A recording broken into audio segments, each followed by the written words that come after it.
lautremon2022@gmail.com. Primeros auxilios pedagógicos. Efectivamente, los primeros auxilios pedagógicos y deconstructivos constituyen herramientas para acudir en auxilios de los niños con dificultades de aprendizajes, en peligro de fracaso escolar, situación de bullying, grooming, maltrato emocional, abandono escolar, falta de motivación, acoso sexual, etc., y, en relación también a la familia, como institución que articula con la escuela como ámbito de socialización. Como herramienta pedagógico-didáctica, de índole multidisciplinar, los primeros auxilios pedagógicos se nutren de los aportes de diversas disciplinas como la psicología, la sociología, los derechos del niño, la antropología, el psicoanálisis, la pedagogía y la didáctica, etc., y todo lo que ayude al cumplimiento de los derechos de todo niño a ser escolarizado. Los docentes y los padres son quienes deben garantizar el derecho a la escolarización, al ingreso y egreso con conocimientos válidos no solo para el campo laboral sino el existencial, el social, el ético y los valores humanos como ideales de todo sistema educativo. En este sentido, vamos a reformular la lógica economicista de educar para una sociedad hipnotizada por la economía y orientar hacia una formación integral que considere una ética compartida, donde el valor central es el ser humano, la existencia, la vida conjunta, filosofía escolar del Ubuntu. Los PAP no consisten en tecnicismos ni fórmulas mágicas para transmitir, ni procedimientos donde el alumno aparece como pasivo y sin visos de iniciativas sino, precisamente, como el protagonista de la causa educativa porque lo que se juega en el proceso educativo es su proyecto de vida, su salud mental, su vocación y lugar en el mundo.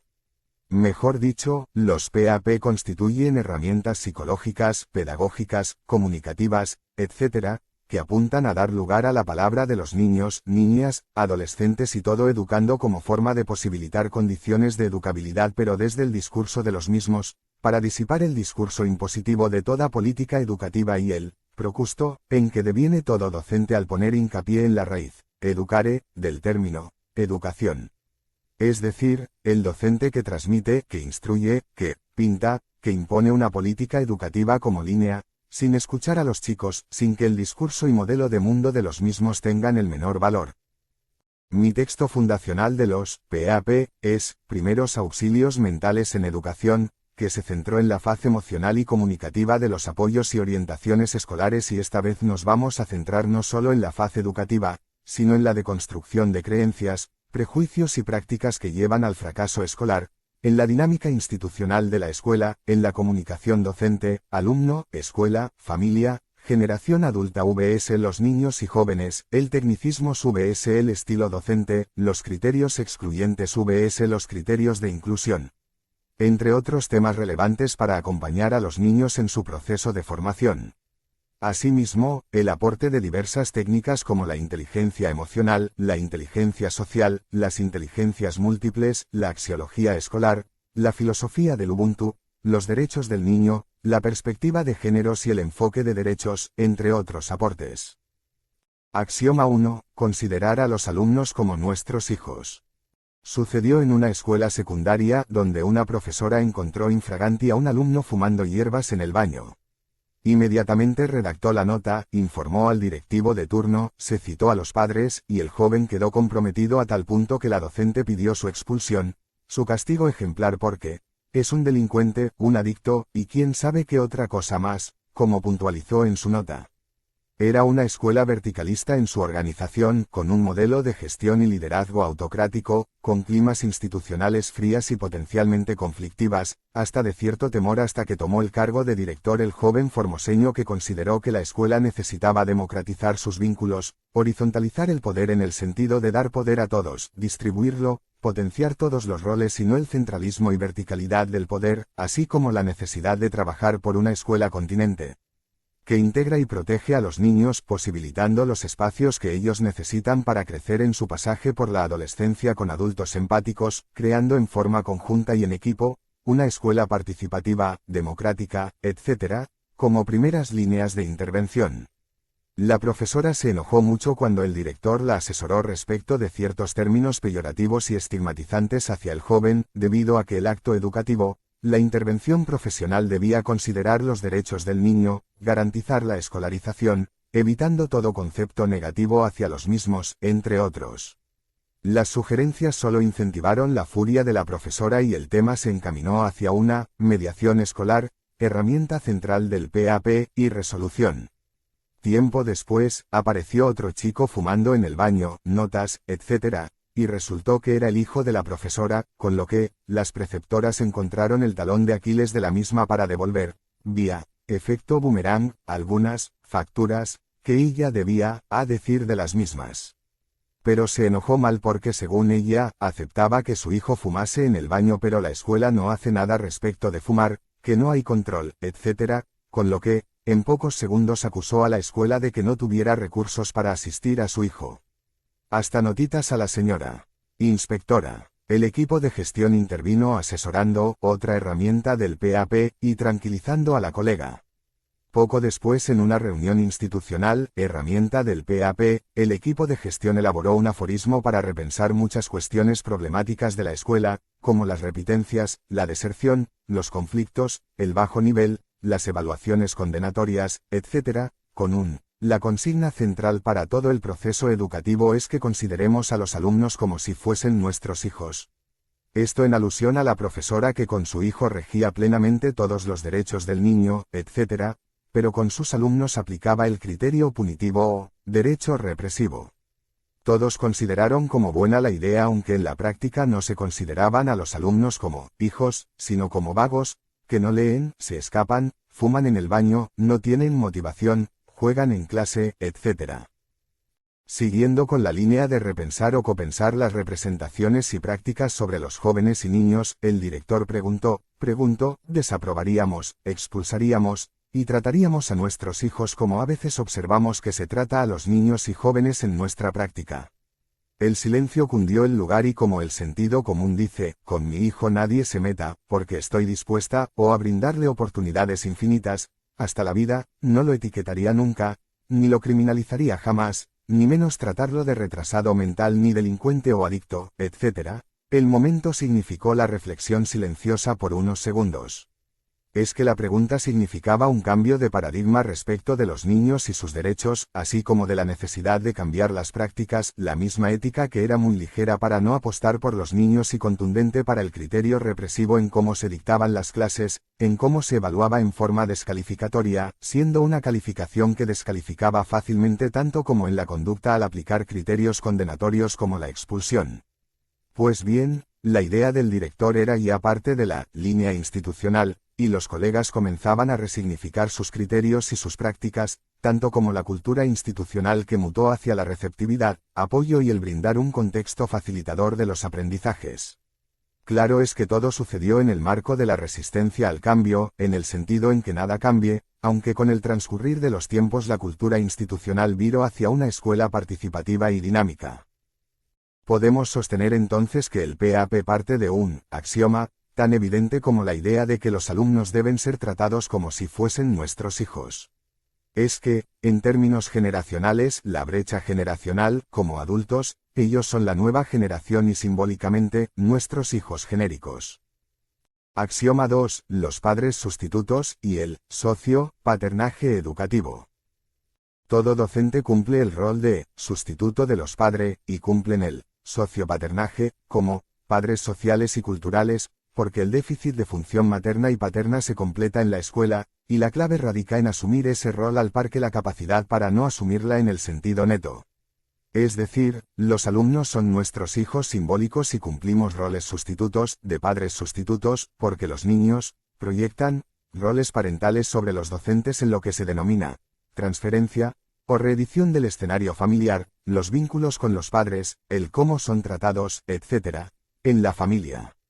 En este sentido, la escuela es una institución que podemos denominar con justicia, segundo hogar, y a las profesoras, madres sustitutas, y los profesores, padres sustitutos.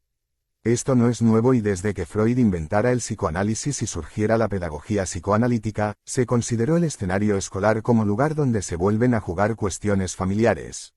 Un alumno callado, con inhibiciones, miedos, etc., puede significar que posee padres punitivos, o incluso, que sufre alguna cuestión, como no ser querido, abandonismo emocional, alejamiento de uno de los padres, separaciones, violencia familiar o de parejas, etc., que impactan en la vida emocional de todo niño. De modo que, los docentes no son simplemente transmisores de saberes válidos desde un tecnicismo didáctico, sino personajes centrales tanto desde lo intelectual como lo emocional. El secreto para todo docente radica en asumir el rol de sustituto de los padres desde la faz emocional o afectiva, brindando una figura que protege, que orienta, que tiene paciencia, que escucha, etc. Al par que brinda límites, aconseja, posibilita pensar, brinda espacios para copensar, entre otros. Pero también en asumir el rol docente desde la otra cara de su rol, impartiendo su clase, los temas, etc., como cuando se dirige a su hijo o hija, asumiendo el rol desde el corazón, con verdadera implicación, como una madre que ha adoptado muchos niños y como un padre que busca llegar al corazón de sus hijos a través de los temas escolares.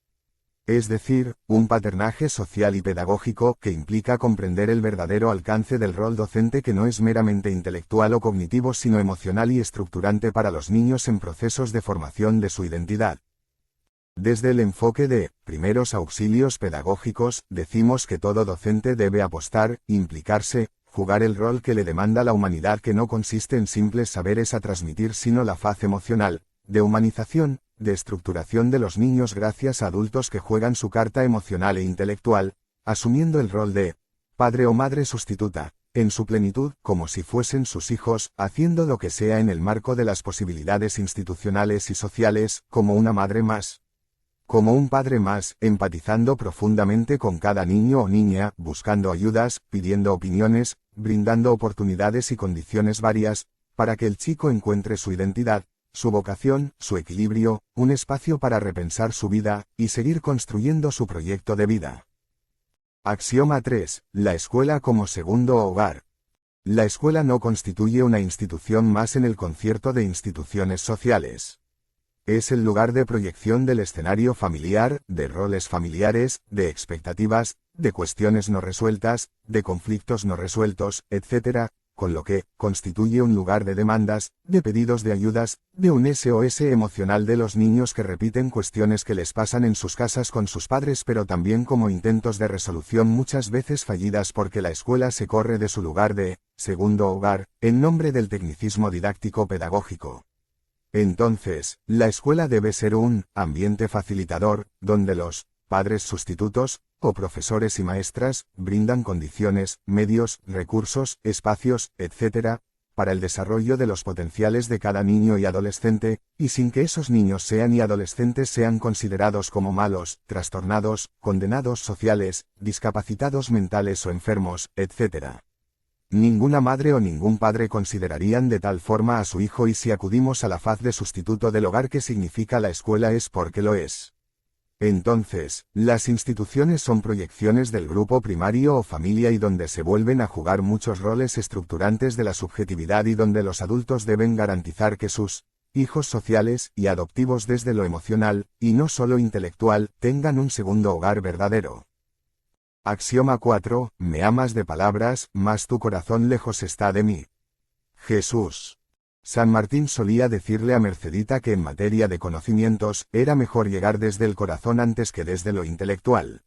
Es decir, lo que también encontramos en el San Mateo, donde podemos leer un me amas de palabra, mas tu corazón lejos está de mí, que nos deja controvertido porque desde su fundación, la escuela se pretendió un lugar intelectual, de saberes, etc., meramente cognitivas, sin que lo afectivo tenga su lugar como los otros roles estructurantes de todo sujeto como lo es el de padre sustituto o madre adoptiva. De modo que, necesitamos realizar el duelo por nuestros ideales intelectualistas de que la escuela es un lugar donde se incorporan simplemente conocimientos o informaciones, datas, saberes, simples conocimientos, etc., para dar vuelta a la cuestión considerando que sin amor no hay posibilidad de adquisiciones auténticas. Si no llegamos al corazón de cada niño no habrá enganche emocional o empatía, ni tampoco aprendizajes verdaderos. No se puede aprender nada de alguien que por un lado dice querer tu bien pero con tonos de voz llamativos o de conceptos negativos, que descalifican, que invalidan, que atentan contra la autoestima del chico, contra sus ideales, proyectando sobre él los fracasos, deseos negativos, incapacidades, etc., fundados en prejuicios generacionales o de clases sociales. Axioma 5. Evitar el doble mensaje o doble vínculo. a los fines de socorrer a un alumno con dificultades de aprendizajes, conflictos, apatías, en riesgo de deserción, problemas para concentrarse, sufre de bullying, grooming, posee problemas de límites como dificultad para el autocontrol, con problemas de convivencias, etc. Lo primero es una buena comunicación donde el foco principal es el vínculo, la relación, que debe ser central y valorada, de enganche emocional o empática.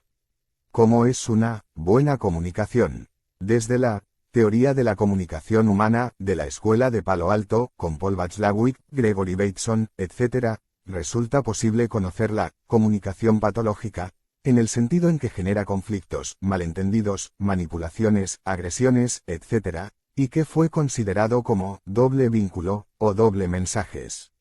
En los inicios de la Escuela Sistémica de Comunicación, fue estudiada en la relación madre-hijo así como en el campo de las enfermedades mentales y consiste en que en un vínculo donde una parte es dependiente de la otra parte dominante, como en la relación madre-hijo, docente-alumno, etc., el docente emite dos tipos de mensajes, a saber, el mensaje A en forma verbal y el mensaje B en forma gestual, actitudinal, tonos de voz, etc., donde niega lo que afirmó en A.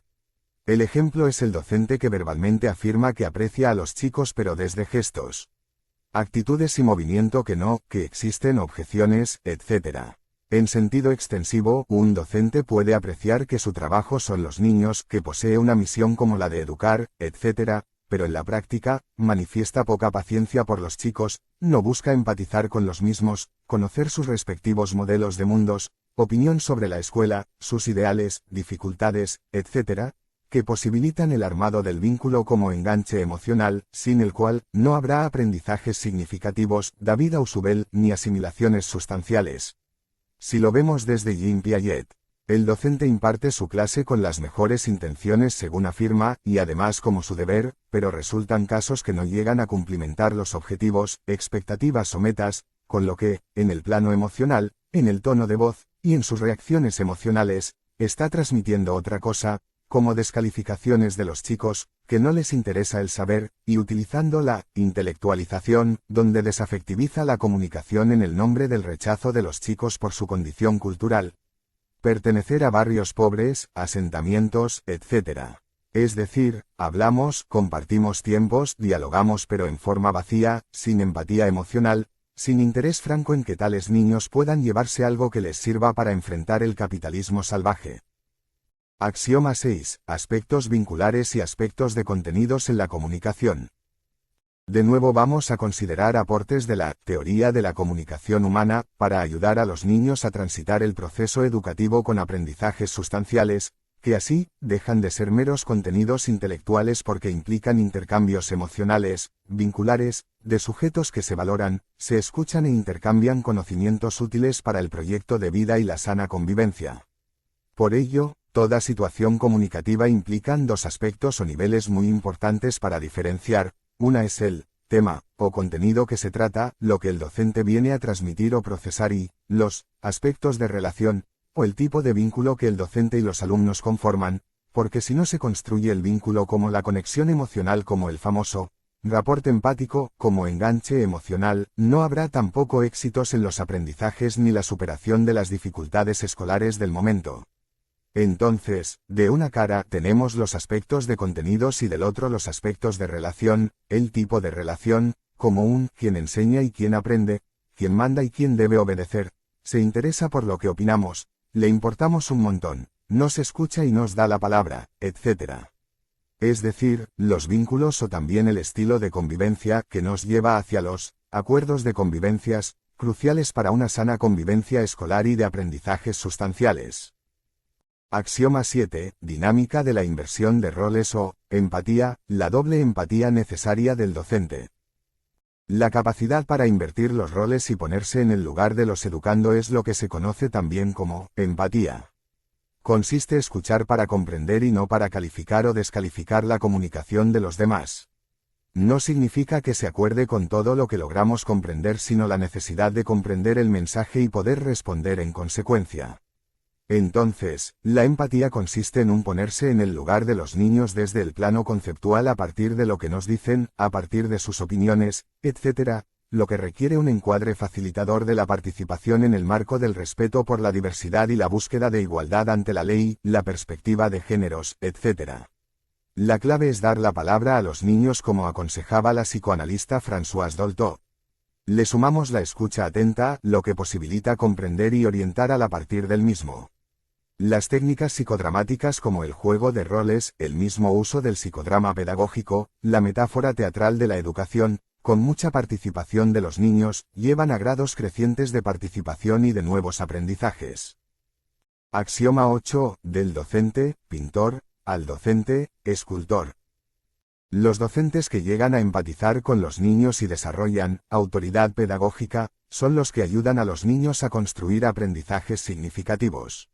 Si clasificamos el estilo de enseñanza de los profesores, podemos diferenciar el docente que pinta, el pintor, que utiliza una de las raíces del término educación, y que es el educare, como forma de transmitir, enseñar, transferir conocimientos desde alguien que sabe a otro que no sabe. Es decir, forma o pinta al alumno de acuerdo con su modelo de mundo, su marco teórico, su visión, buscando posicionarse como el modelo y el amo del saber. En cierta época se los conocía como los docentes que saben. Pero conformar al alumno de acuerdo al modelo de mundo del docente suena a alienación, en el sentido de conformar al niño al modelo adulto, lo que no le permite descubrir nuevos saberes ni adquirir métodos para investigar y buscar la verdad por sí mismo como forma de aprendizajes autónomos. Es el docente, procustiano, conocido por su carácter impositivo. Por otro, tenemos al docente que utiliza la otra raíz del término educación como ya lo afirmamos al comienzo y que es el exducere, que consiste no en transmitir saberes ya hechos sino en posibilitar la emergencia de los saberes previos de los niños para poder resignificarlos en función de los contenidos nuevos. Esto nos recuerda a Sócrates y su mayéutica, basado en preguntas varias, que guían hacia la verdad en forma progresiva. Es también lo que podemos denominar docente escultor, que a partir de la piedra bruta, va sacando lo que sobra y posibilita que los niños vayan cubriendo la verdad de la figura, así como la resignificación de su mundo a partir del tema o materia. La escuela no consiste en una institución que brinda instrucción como transmisión de conocimientos sino la resignificación, mejora u orientación de un proyecto de vida en función de una sociedad exigente y con muchas privaciones. Axioma 9. Escuchar para comprender y pensar. Algo muy claro y que podemos comprobar es poner atención a cómo nos comunicamos los docentes entre nosotros tanto como con los chicos.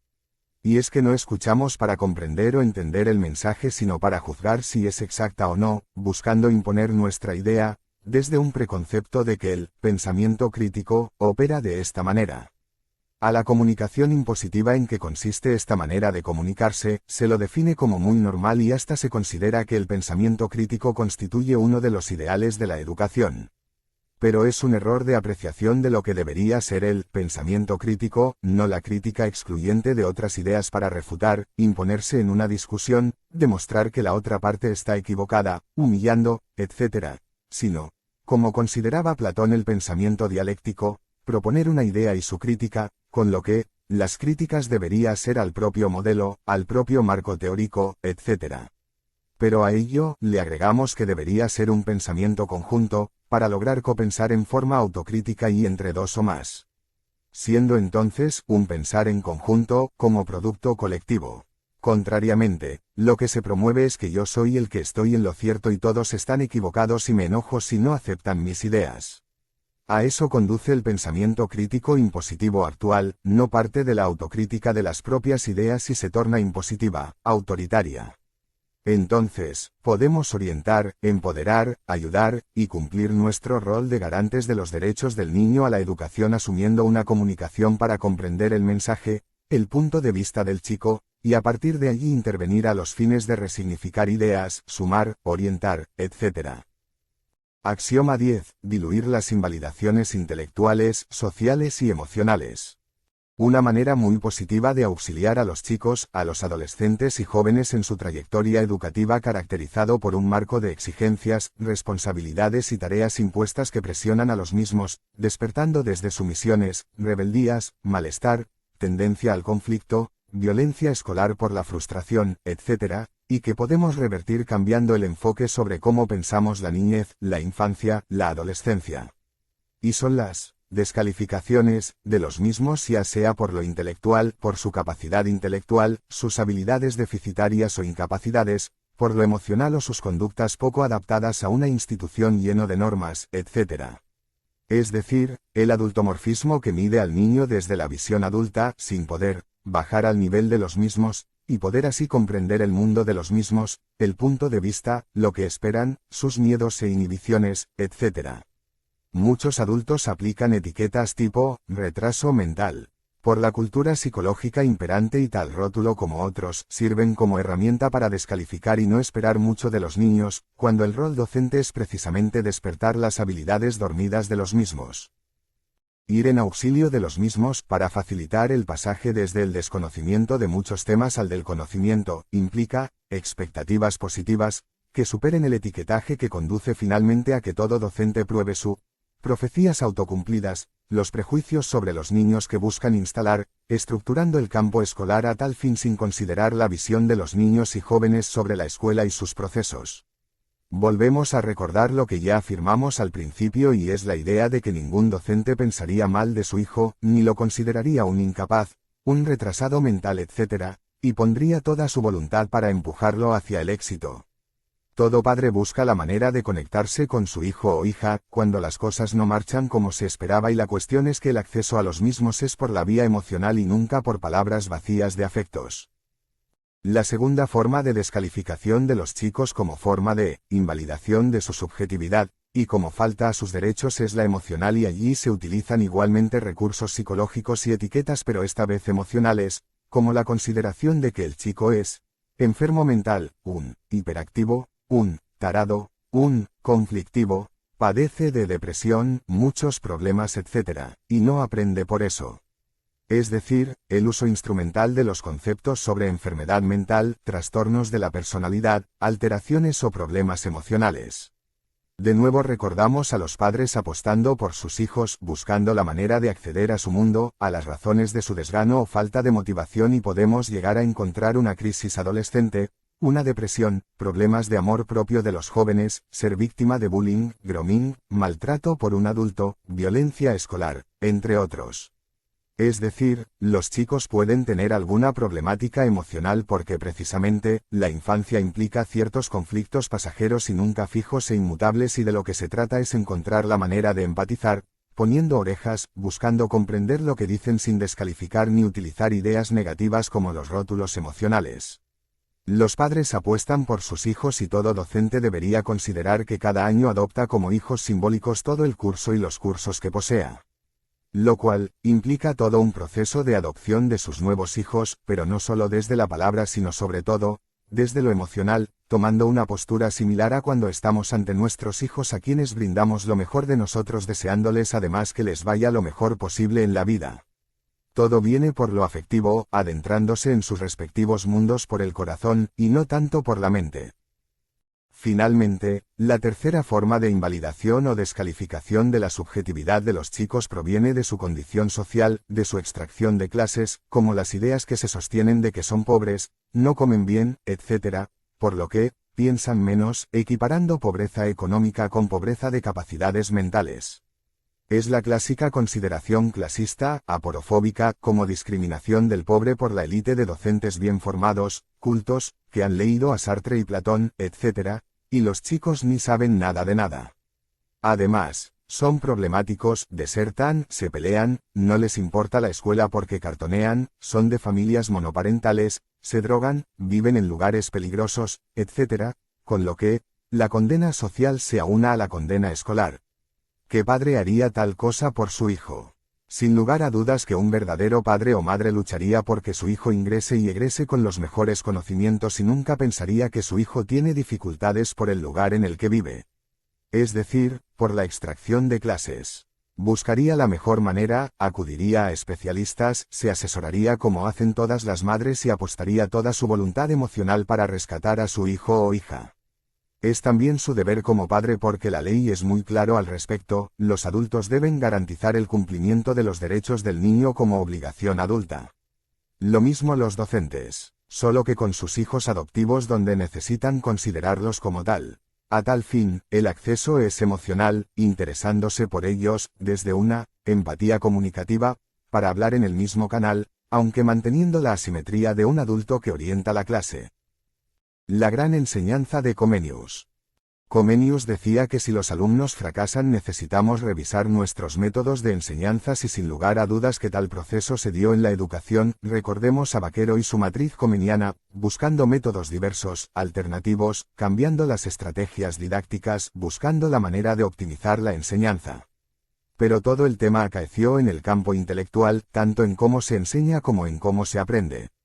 Con lo que, se obvia la faz emocional de la enseñanza, que se ubica no en los aspectos intelectuales, de la comunicación o contenidos, sino en los aspectos afectivos y vinculares, en las relaciones humanas, ubicado en lo implícito de todo vínculo.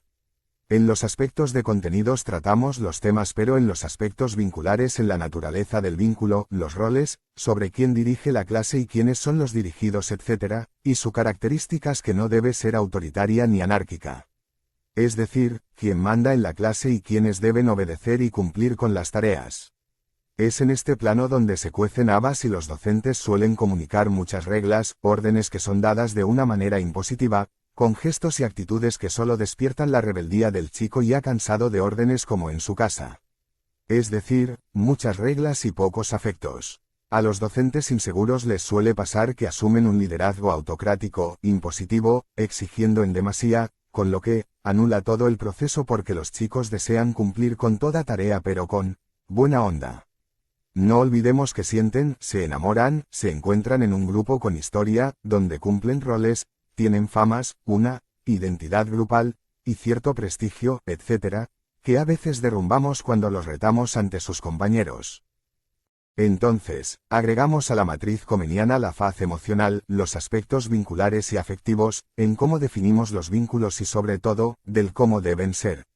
A veces, asistimos a escaladas de luchas en este nivel de las relaciones como exigencias del profesor y con poca productividad de los chicos, el profe exige y los chicos no cumplen. Hacen la psicología inversa y sabotean la tarea. Pero además, buscan minimizar los temas, las exigencias, buscando nivelar hacia lo mínimo porque por la edad, como en los adolescentes, las ideas provenientes del otro, les resultan de difícil acomodación a los mismos, Jean Piaget porque están con el conflicto adolescente, los duelos típicos del pasaje de la infancia hacia la adultez ya están harto de mucha adultez. Hoy día y por la cultura adolescente prevalente, desean tomar decisiones, dar sus propias opiniones, cargados de afectos, etc., y un aprendizaje guiado en demasía puede resultar contraproducente. De modo que, alternamos el aprendizaje guiado con el aprendizaje por descubrimiento, por el aprendizaje vía investigación autónoma, con indicaciones y guías del profesor. La adolescencia es también cuando ya queremos ser como los adultos y si ellos nos tratan como a niños, la cosa se vuelve conflictiva. Adultos garantes de la educación.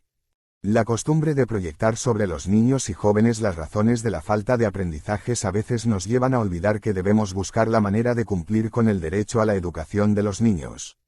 Somos los garantes de tal misión como así los padres. De modo que, si tenemos en mente tal exigencia social e institucional, vamos a tomar un posicionamiento diferente a cuando creemos que la familia no se implica, no se preocupa y los chicos tampoco, con lo que, quienes impiden que existan logros positivos son la familia y los chicos. De nuevo pateamos la responsabilidad sobre otros, y olvidamos que somos los responsables por los chicos en materia de educación aunque la corresponsabilidad se da con los padres. En una época, cuando un chico desertaba, nadie lo recordaba sino cuando se realizaban los racontos o por algún suceso protagonizado por tal chico. Hoy día, con el progreso en materia de derechos educativos, derechos del niño, etc., la escuela se dispone a cumplir con el derecho a la educación de los chicos y al docente le cabe la tarea de lograr una educación con aprendizajes sustanciales, para que el chico pueda enfrentar estudios posteriores y no fracasar. Le quepa la tarea de considerar si los chicos están orientados hacia estudios superiores, si poseen límites éticos, valores compartidos, ideales democráticos, empatía, sensibilidad y criterios de realidad compartida. Es decir, no solo un alumno porque además necesitamos un sujeto saludable para con los demás o mejor, con salud mental. Yo el Supremo, y Sócrates. Parecería que hablar de primeros auxilios educativos o pedagógicos suena a recetas, consejos o directivas para aplicar en la escuela. Pero tal postura sería asumir lo que criticamos en esta propuesta, la del docente, pintor, que reviste al alumno de sus ideas, deseos, ideales, etc., con lo que no resulta consecuente con el PAP. En este sentido, decimos que los chicos no deben asumir nuestro modelo de mundo, nuestros deseos y anhelos como ocurre actualmente, sino la propuesta de uno de los más grandes filósofos de la historia, Sócrates y su mayéutica, que consiste en la pedagogía de la pregunta que lleva hacia la consideración de dos clases de ignorantes, el necio y el sabio, como posibilidad de correrse del rol de amo del saber a que nos acostumbran. Al respecto, el ignorante necio es quien considera que sabe, que solo consiste en transmitir tal saber, como forma de transferencia de conocimientos disciplinares, y luego, la evaluación para calificar o descalificar si el niño no cumple con las expectativas curriculares. Contrariamente al rol de amo o del docente que se autodefine como yo el supremo, el ignorante sabio es quien acepta sus limitaciones y considera que solo sé que no sé nada, como nos decía Sócrates. Esta es la postura adecuada del docente que permite pensar ideas, teorías, y ser críticos en el sentido de hacer preguntas que lleven hacia la verdad y nunca como forma de discutir buscando invalidar al contrincante. De ser receptáculo de saberes ya digeridos como educación bancaria, en Paulo Freire, pasamos a un sujeto que aprende a hacerse preguntas, que indaga, duda, y no se queda con las certezas editoriales y de teorías ya elaboradas. De modo que, cambiar al modelo docente que enseña a buscar las preguntas pertinentes, que se hace pregunta, que demuestra que lo que se creía conocer no es tal, etc., enseña a los chicos a salirse de los dogmas y sistemas cerrados para adquirir una conciencia crítica, autocrítica y un modelo de pensamiento no único sino múltiples. El duelo necesario por la escuela procustiana.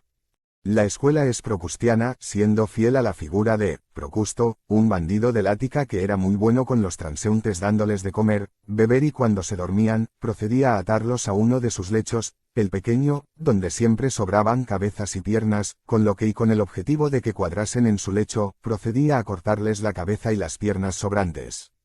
Así, Procusto se aseguraba de que los demás cuadraran en su lecho como metáfora de su modelo de mundo impositivo que podemos hacer extensivo a su modelo de amor, educación, ideales, clase social, escuela, materia, etc. Pero también tenía otra cama, la más grande, donde todos quedaban pequeños, con lo que procedía a estirarlos descoyuntando todos sus miembros, con lo que Procusto se ganó el apodo de estirador, para lograr que los demás cuadrasen en su modelo de mundo, escuela, cultura, estilo de vida, etc. Si observamos ahora la escuela, vemos que desde el vamos, con un diseño curricular impuesto, tanto política como ideológicamente, impone un modelo de mundo, cortando piernas y cabezas, en lo que todos conocemos como disciplinamientos, materias hechas y derechas, la moral capitalista tal cual, con un modelo adaptativo de educación, creando ciudadanos útiles a una sociedad de explotación y formaciones que orientan a tal fin. La familia y los chicos no pueden elegir nada y la escuela procustiana se impone en forma vertical. Esto sucede porque la educación está politizada, y cada línea o partido que gana, realiza reformas ad hoc a su ideología, buscando imponer su modelo de mundo a través de un programa o proyecto político que es excluyente de otras propuestas porque si vamos a lo mínimo, tenemos dos modelos posibles, los que buscan adaptar al capitalismo de explotación y los que buscan la liberación. Volviendo entonces a la escuela y al docente, sabemos que es un Procusto, de cabo a rabo y en los primeros años de su labor educativo, suele apostar a transmitir una verdad que le sirva a los chicos, y que es su materia, sin considerar que eso es enciclopedismo y nunca de lo que se trata, resignificar el mundo del niño a los fines de su liberación estudiando para la vida y no para un mercado que esquilma, destruye la ecología, explota, crea sufrimientos etc. Procusto exige, es activo en que los chicos asuman adaptativamente los contenidos de su materia porque es también impuesto. Para él, es ley, es un diseño prescriptivo. De modo que, y gracias a personalidades como Paulo Freire, Saviani, Racamier, etc., algunos docentes resignifican la faz adaptativa de la escuela mirando su otra cara, la cara de liberación de la educación. De lo contrario, la educación sería la institución que adoctrina netamente para ser funcional al sistema de opresión a costa del sufrimiento del ser humano. Si volvemos a Procusto y su deseo impositivo, como amo tiránico que se impone, podemos considerar que la escuela como institución es un lecho de Procusto, y el proceso de cortar cabezas y piernas tanto como el estirar a los chicos exigiendo adaptación, como los objetivos más concretos de Procusto, el educador. Entonces, podemos concluir que el docente necesita hacer el duelo por la escuela impositiva y de su afán igualmente impositivo de imponer contenidos, ideas, ideales, saberes, etc., que son adaptativos y que perjudican al ser humano repitiendo la desigualdad social al adoctrinar para la injusticia social. Solo así podrá acudir en ayuda del niño, del joven e incluso de adultos, para orientarlos hacia una educación liberadora que da vuelta la perspectiva impositiva hacia una educación donde los chicos puedan elegir materias, conformando circuitos o trayectorias de formación orientadas, según su vocación y no la imposición de contenidos que es de base procustiana y autoritaria. Del pensamiento único al pensamiento múltiple en educación. Desde sus inicios, la educación consistió en enseñar a pensar, y sobre todo el pensamiento crítico, que se transformó en un pensamiento procustiano porque todos solemos ser críticos pero con el prójimo, nunca con nuestras ideas y prácticas. A los fines de diluir el pensamiento único procustiano propuse en mi libro, Pedagogía de la Multiplicidad, diversas formas de pensamientos que son los estilos del pensar que movilizamos los seres humanos cuando buscamos instalar nuestro modelo de mundo o la definición que tenemos de las cosas. Tenemos así el pensamiento repetitivo, como imitativo, donde la nueva generación recibe saberes ya hechos, sin visos del pensamiento creativo, como forma de innovar vía el aprendizaje por investigación. También resulta necesario el pensamiento dialéctico, o crítico y autocrítico en el sentido de ser críticos con las propias visiones, las propias ideas y no con las del prójimo, que conduce a la cultura de la discusión como conflicto. Incentivar el pensamiento motivacional, como motivación de logros, valorizando el saber como algo crucial y en relación a las metas debidas, como recursos, medios etc., para cumplir los propios ideales así como el de la sociedad en el sentido de la liberación. Un pensamiento prosocial ayudará a la necesidad de comprender que todo sujeto, grupo y sociedad necesita entender la sociedad, a los demás, como marco de referencia social, Erich Fromm, así como histórico y cultural, a los fines de definir los alcances y posibilidades de su propio proyecto vital. Con el pensamiento metacognitivo, puede llegar a conocer el proceso por el cual logra conocer y estructurar nuevas habilidades y competencias en todos los campos, con lo que también logra la toma de conciencia del cómo aprende y los medios necesarios. Es decir, logra conocer los métodos de aprendizajes según diversas materias. Sin embargo, el contrapensamiento consiste en procesos tanto intelectuales como emocionales que inhiben o frenan todo deseo de saber a través de los conocidos mecanismos de defensas contra el cambio, como el miedo a la pérdida de lo ya logrado así como el miedo al ataque en la nueva situación, según nos enseñó Enrique Pichon Riviere.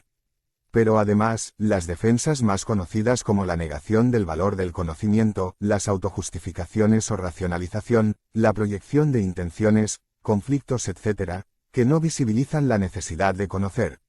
La regresión a la dependencia hacia el adulto que debe entregar todo hecho lleva al no desarrollo de la inteligencia así como la identificación con modelos hedonistas que solo buscan el placer lleva al fracaso de las intenciones escolares. Por la identificación a modelos positivos y amantes del conocimiento, el sujeto logra buenos resultados, posee motivación de logros, un ideal del yo acorde a una buena vocación a seguir carreras y al éxito escolar que depende mucho del rol docente y su capacidad para motivar, orientar adecuadamente, realizar el seguimiento, acompañar en las tareas, etc., a los fines de vencer el hedonismo propio de todo sujeto regido por el principio del placer, o búsqueda de placer en primera instancia. Necesidad de inversión generacional, como empatía generacional. El docente proyecta ideas, ideales, exigencias, etc., como forma de adultomorfismo, de los ideales de la generación del adulto, sin bajarse al nivel de los niños o al menos, realizar la inversión generacional, como el ponerse en el lugar de los niños, en sus visiones, en sus perspectivas, la óptica con que observan y juzgan la realidad para poder entender en qué idioma hablan. El desencuentro como brecha intergeneracional resulta muy claro como así el predominio del malentendido, con la pobreza de aprendizajes sustanciales que todo esto produce. La Empatía intergeneracional, como inversión de roles se logra escuchando no para juzgar, valorizar o evaluación criticando y descalificando o encontrando errores o incluso distorsiones cognitivas sino buscando comprender el modelo de mundo de cada niño, de su grupo cultural, sus prácticas, prejuicios, inclinaciones, etc. Perspectivas en derechos de géneros. A los fines de no insuflar parcialidades ideológicas y justificaciones de visiones parciales o enismos respecto de las cuestiones de géneros, vamos a considerar una perspectiva multigéneros, para no excluir a ningún género ni considerar un género determinado como amo que legisle a los demás géneros. Es decir, la justicia de género tanto como los valores de géneros como la tolerancia a las diferencias, la no discriminación, el respeto, la solidaridad, la cooperación, etc., por oposición a la segregación, la cancelación mediática, bloqueos masivos, las agresiones abiertas, las diversas formas de violencia simbólicas, entre otros. Todos los seres humanos tenemos derechos a una identidad sexual así como de género, como la libertad para estudiar, trabajar y ser libre de coacciones externas en nombre de ideales negativos que solo atentan contra la integridad humana. Los que se posicionan en un solo género o en minorías que buscan integrar en el nombre del amo en que han devenidos para sí mismos, deben desconsiderarse porque la inclusión de la que hablan no es sino en sus acotados ismos o mundos parciales, que no permiten el derecho a ser diferente en un mundo de iguales o al revés. Los adultos deben generar condiciones de educabilidad, Vaquero. Sin lugar a dudas que tanto la institución escolar toda como los docentes y técnicos implicados tienen la obligación profesional de generar condiciones de educabilidad para los niños, generando condiciones, optimizando recursos, acceso a la información, proveer de medios, facilitar la comunicación, flexibilizar los roles y jerarquías, etc., para posibilitar un marco de posibilidades para los niños.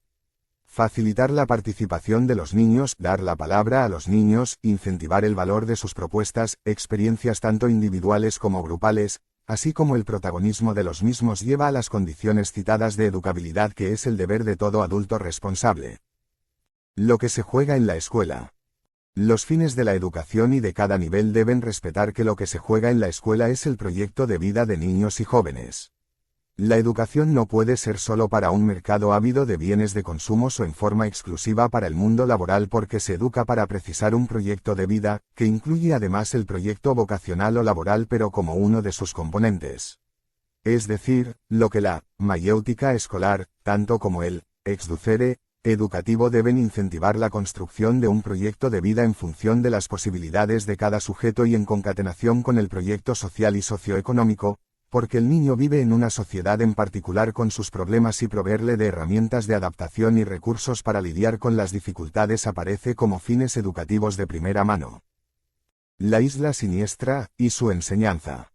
Vamos a acudir al argumento de una vieja película para graficar lo que debería ser una escuela que cumple su misión de proveer a la nueva generación de todo el bagaje sociocultural pero en el sentido no adaptativo sino con perspectivas de cambios y de liberación respecto de toda clase de opresión. La película es La isla siniestra, con Leonardo DiCaprio. Dos investigadores se apersonan en la isla buscando a una enferma mental que desapareció. Muy pronto aparece que uno de los investigadores no es sino otro psiquiatra que acompaña al protagonista en su tránsito desde el mundo de la locura al de la salud mental jugando su rol en consonancia con el resto de la isla. Es decir, todos los roles, desde médicos, enfermeros, psiquiatras, etc., coordinados y con acuerdos respecto de qué hacer para integrar a los locos, para que por fin puedan tomar conciencia de realidad. Es decir, un juego de roles a escala institucional y con un mismo objetivo. Una escuela ideal debería programar, acordar roles, objetivos, etc., a los fines de que cada niño con su característica peculiar, pueda lograr aprendizajes sustanciales, orientados e incentivados por sus profesores y maestras. El doble encuadre necesario del docente. Son dos mundos, dos visiones, el del docente y el del niño, con lo que, y a los fines de evitar el adultomorfismo ya considerado, lo más positivo debería ser que el docente considere su propio modelo de mundo, pero por otro, el de los niños, en una doble empatía, articulando ambas perspectivas, a los fines de encontrar diferencias, similitudes, etc., y la necesidad de articular ambos mundos. La buena comunicación educativa se basa en este proceso porque de esta manera, el docente estructura su clase con un discurso no impositivo sino que busca articular sus propuestas conceptuales con las ideas previas del niño, a los fines de su resignificación en función del tema.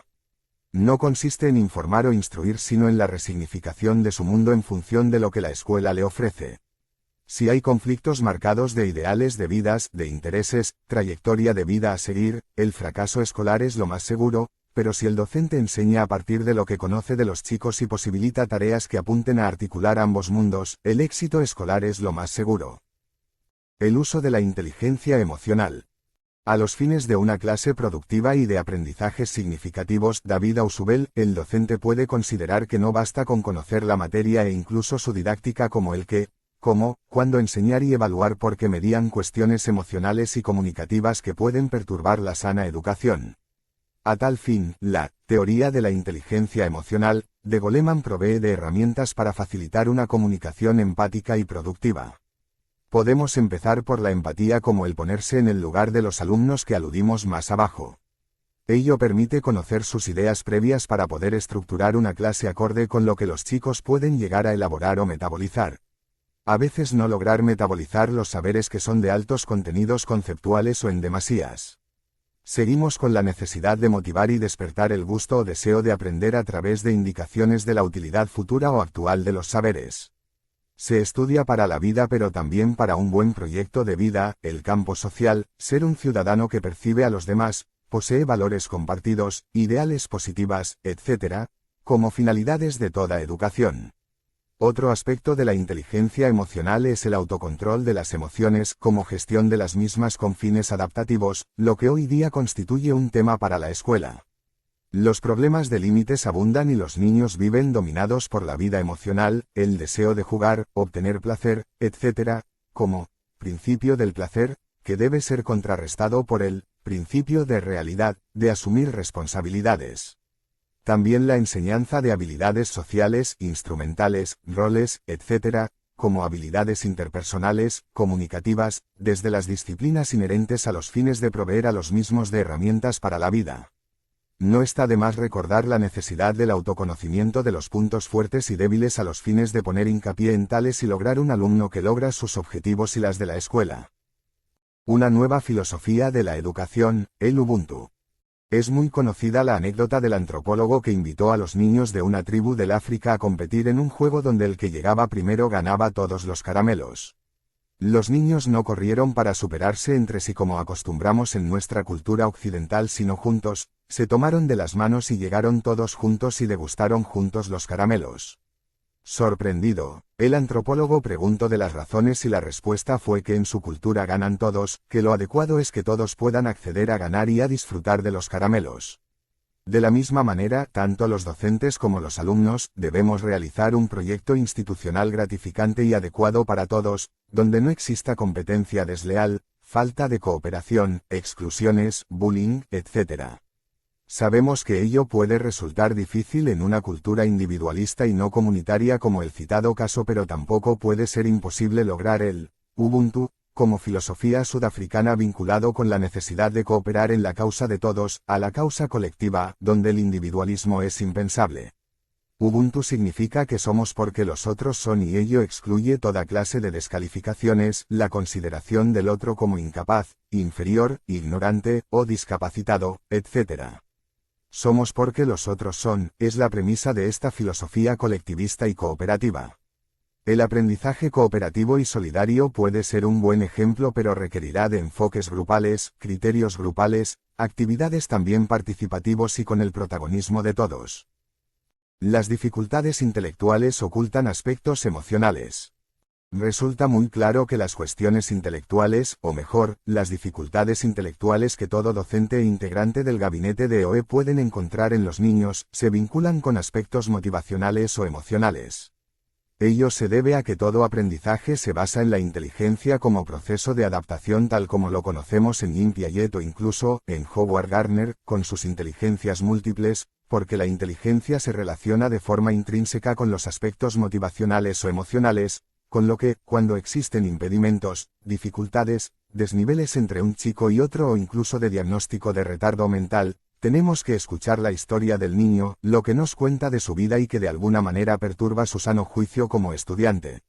De alguna manera, cuando el chico es contenido, hay empatía, siente que lo escuchan, que lo que le pasa resulta importante para la escuela, etc., el chico comienza a asumir nuevos roles, como el de empezar a ser un mejor estudiante porque el predominio de su identidad familiar y sus conflictos va cediendo paso al de identidad de estudiante, con lo que, los conflictos y problemas emocionales no resueltos en su ámbito familiar comienzan a ser sublimados, o utilizados como energética positiva de nuevos logros.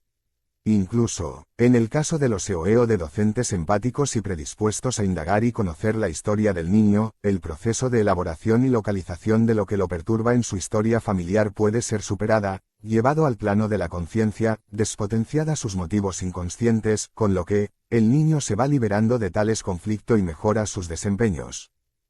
Cuando el docente detecta chicos con problemas emocionales, debe conectarse con el equipo de orientación y además de sus procedimientos psicopedagógicos inherentes, derivar si el caso es grave o amerita la intervención de un psicólogo.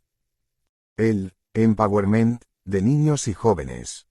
Otro objetivo crucial del PAP, primeros auxilios pedagógicos, lo primero es lograr el empoderamiento emocional de los educando como forma de mayor autoconocimiento, mayor autocontrol de sus aspectos emocionales y conductas, como el percibir las normas, reglas de convivencias, capacidad de escucha, ser flexible, lograr la pertenencia institucional y participar en forma democrática en la dinámica institucional.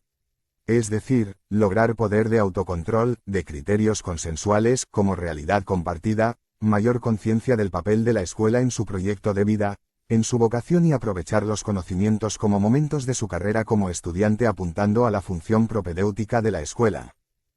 No solo se transmiten saberes porque existen procesos de subjetivación. En el ámbito escolar, no solo se adquieren conocimientos como aspectos puramente intelectuales y que no significa sino instrucción, porque además, el niño va adquiriendo identificaciones a modelos y roles, con lo que, nutre su subjetividad, su mirada sobre la realidad, complejizando su mapa de vida. De modo que, su yo o subjetividad se va potenciando al adquirir nuevos modelos que nutre su proyecto identificante, o proyecto de vida, como sistema de modelos e ideales que el chico asimila y valora como su ideario de vida. Piaget considera que con ello, el chico se programa su vida y se lanza a la conquista como también sostiene José Ortega y Gasset respecto de que todos construimos un proyecto de vida y nos programamos para lo mismo. Uso de la comunicación subliminal. Una herramienta crucial para todo docente es el uso de metáforas para comunicarse con los alumnos y no siempre en forma directa dando órdenes, etc., que lleva a la resistencia de la asimilar lo que el docente imparte. Tal uso de la metáfora se logra a través de una comunicación con anécdotas, casos, relatos ad hoc, cuentos, hasta fragmentos de películas, frases de filósofos, personajes de la historia, etc., y además de fábulas que dejen una máxima, una moraleja, etc. De esta manera, se invita al estudiante a ser flexible, a seguir el hilo del relato que además de nutrir su saber, le permite comunicarse a su vez de la misma manera. Las anécdotas implican el uso de la fantasía para seguir el hilo del relato y posibilita la tan ansiada atención de los chicos en el tema. Decimos, comunicación subliminal, en el sentido en que las imágenes que armamos a partir de los conceptos, como casos, anécdotas, frases, fragmento de canciones, pensadores, etc., conllevan verdades, además de lo interesante de tales relatos. Para profundizar en el tema, recomiendo mi Hipnodidáctica, donde desarrollo el tema además de otros escritos sobre subliminariedad desde mis investigaciones. El profesor como yo auxiliar, apoyo y sostén. Si consideramos la escuela como un escenario social, como un teatro social donde todos cumplimos roles, como el docente el rol de profesor y los niños el rol de alumno, podemos entender que los jóvenes necesitan de un actor flexible, comunicativo, empático, etc., que les permita pensar el tema y mejor, copensar en forma conjunta con el docente. Ello requiere salirse del rol de autócrata dueño de la verdad del docente que así se aleja del rol de Procusto, y el mentado síndrome de Procusto. Procusto era un bandido del Ática muy bueno, invitaba a la gente a comer y beber para luego invitarlos a sus dos lechos, a saber, una cama chica, donde ataba a sus víctimas para luego proceder a cortar las piernas y cabezas sobrantes. En la cama grande, sus víctimas quedaban pequeños, con lo que procedía a estirarlos descoyuntando todas sus articulaciones y músculos, con lo que recibió el nombre de damastés o estirador. De forma inconsciente, solemos ser como Procusto, estirando a la gente hasta donde dé o cortándoles las piernas y cabezas para que cuadren en nuestro modelo de mundo, de ideas, de opinión, de verdad, etc.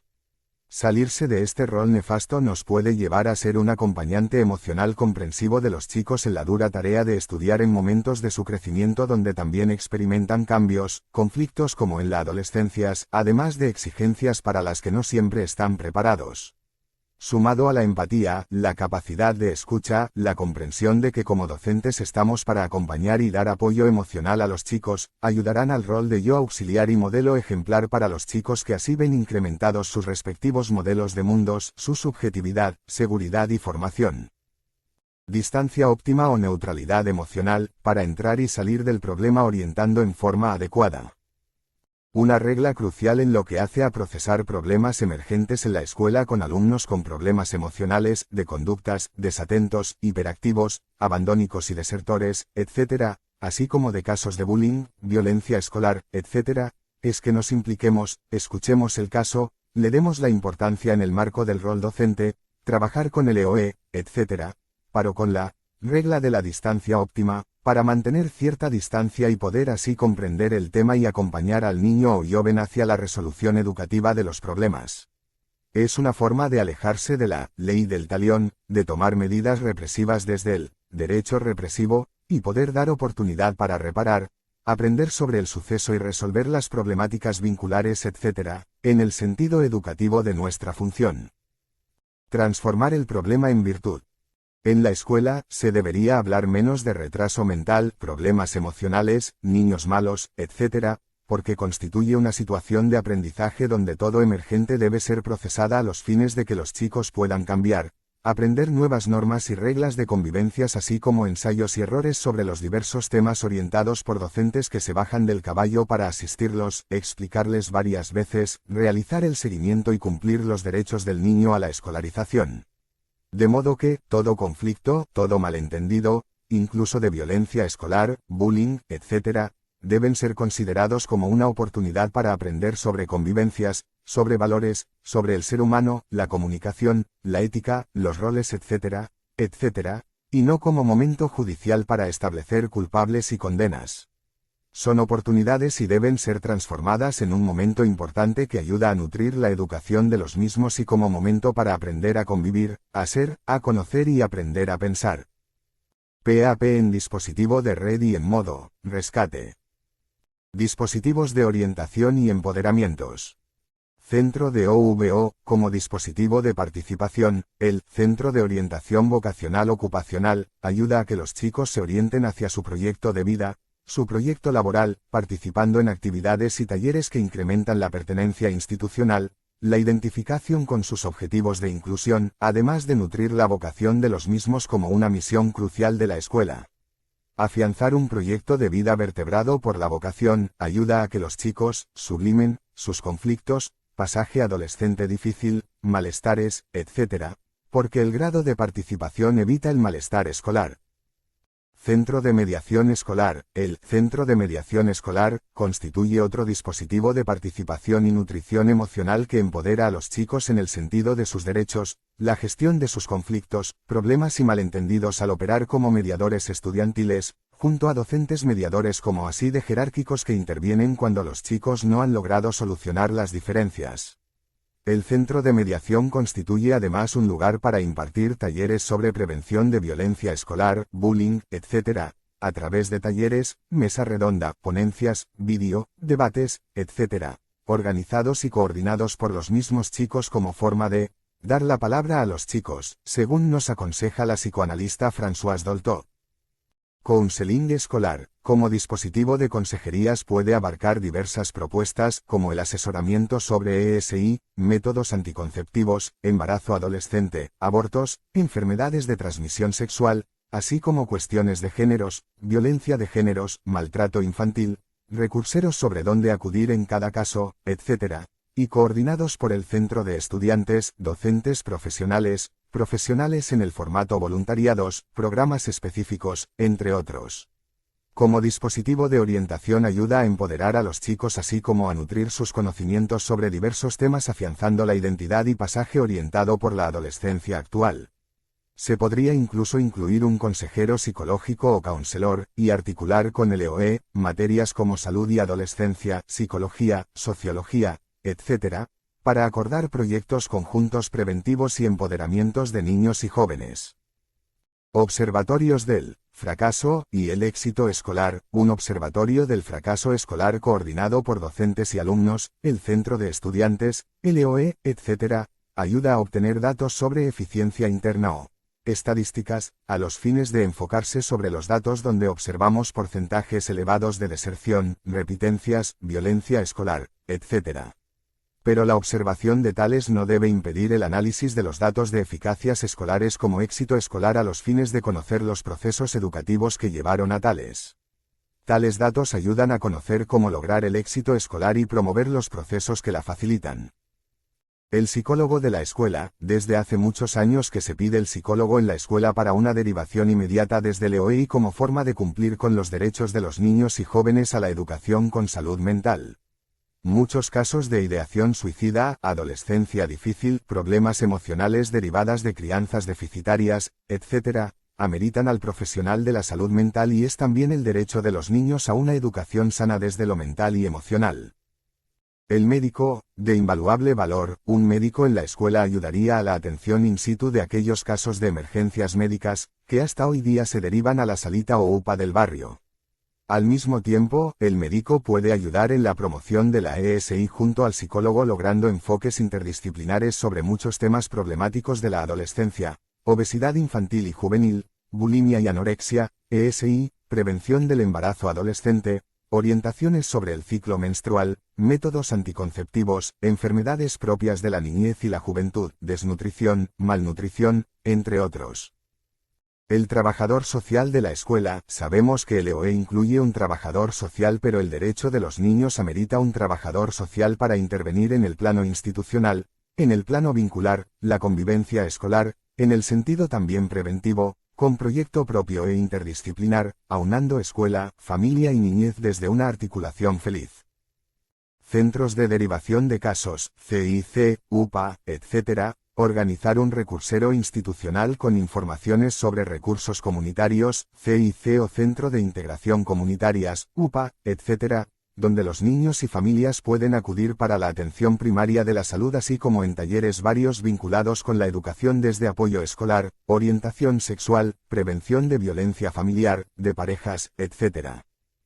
El gimnasio escolar, ante el clásico patio vacío, con exuberantes pastos, donde todos hemos realizado educación física, proponemos un gimnasio escolar, ambientado como un gimnasio, donde los niños y jóvenes puedan realizar diversos deportes, coordinados por docentes de educación física, y donde encuentren motivación para el deporte merced a que un gimnasio de este tipo atrae, motiva e incentiva la participación de los niños. Al mismo tiempo constituye un dispositivo de catarsis y elaboración del esquema corporal e identidad adolescente, lo que evita actividades negativas, adicciones, etc., porque motiva y da autodisciplina como prerequisitos para la inserción en un capitalismo que exige trabajadores motivados. El SUM participativo y recreativo. Toda escuela posee su SUM donde la promoción de diversos proyectos transversales ayudan a la pertenencia, la identificación de los chicos con la institución, lo que a su vez evita el desarrollo de conflictos, emociones negativas, conflictos, violencia escolar o bullying, entre otros. De modo que, la instrumentación de los SUM con fines de pertenencia institucional, desarrollo de la creatividad, eventos juveniles como ferias de libros escolares, talleres de toda clase, etc., ayudan al auxilio de los niños y jóvenes en una época de transición hacia la adultez.